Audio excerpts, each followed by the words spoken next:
Hey there, my fellow YouTubians. In the interest of diversifying the content of my channel somewhat, I decided to do a book review. And I checked a Nicholas Sparks novel out of the library and read it. I've never read Nicholas Sparks before. He is a very popular writer, does romances typically. He wrote Knights of Rodanthe and The Notebook, both of which were made into very popular movies. And this one, called Dear John, is being made into a movie as we speak. So naturally, I was interested in that at least.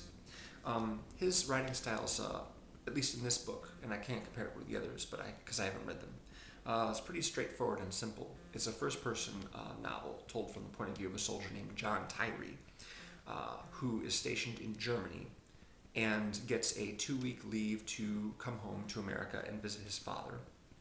And while he is there, meets pretty much the girl of his dreams. Her name is Savannah, and she's pretty, beautiful, kind, caring, funny, pretty much perfect. And they fall madly in love with each other. But of course, he's only there for a couple of weeks, and he's got to go back to Germany for an entire year.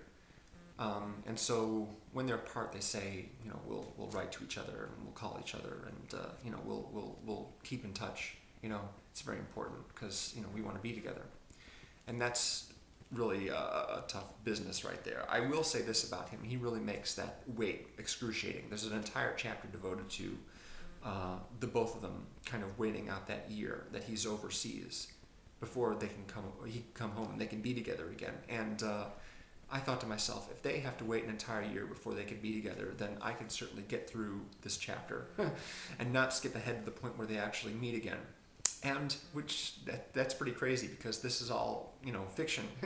I don't owe these characters anything; they're not real, and yet I felt compelled to tough it out, which is a good thing. It's points on his part. It's effective. His first leave was in 2000, June of 2000, and his second leave, when they get to be together again, is in June of 2001.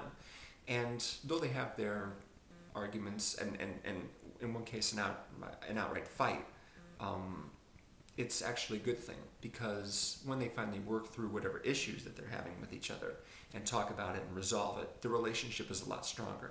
They started all kind of like fairy tale, happy, happy, happy, enough to make you gag, but when they sort of they begin to approach a relationship from a more realistic perspective, and that is helpful. It strengthens them, and so I was very happy to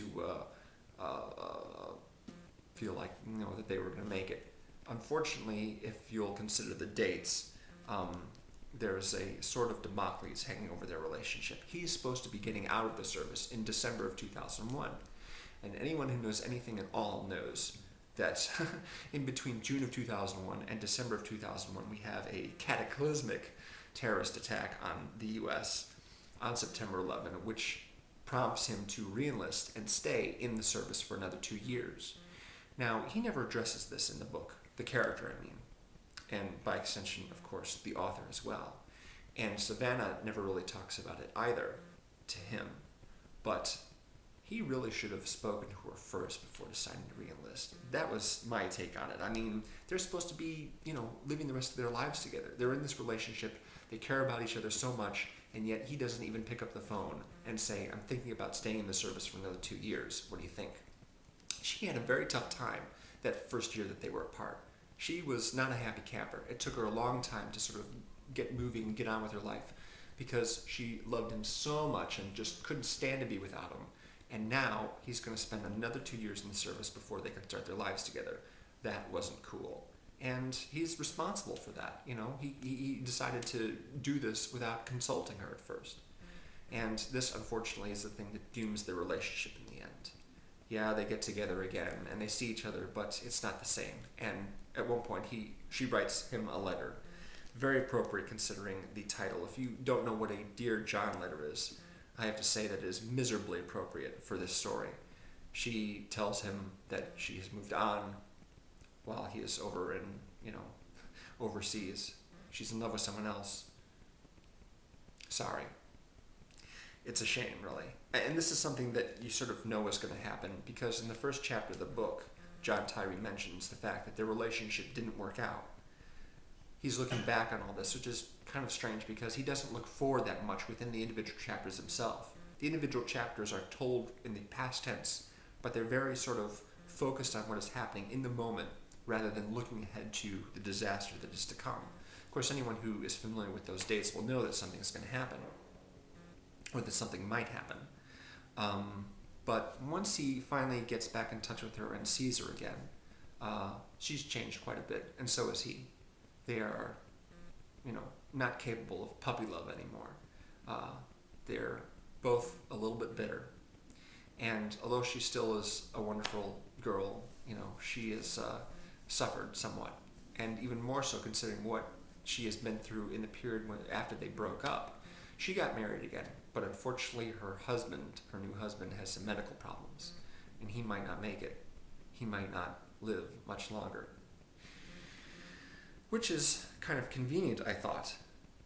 This guy dies within a few months or a year, whatever. The two of them can be together again, right?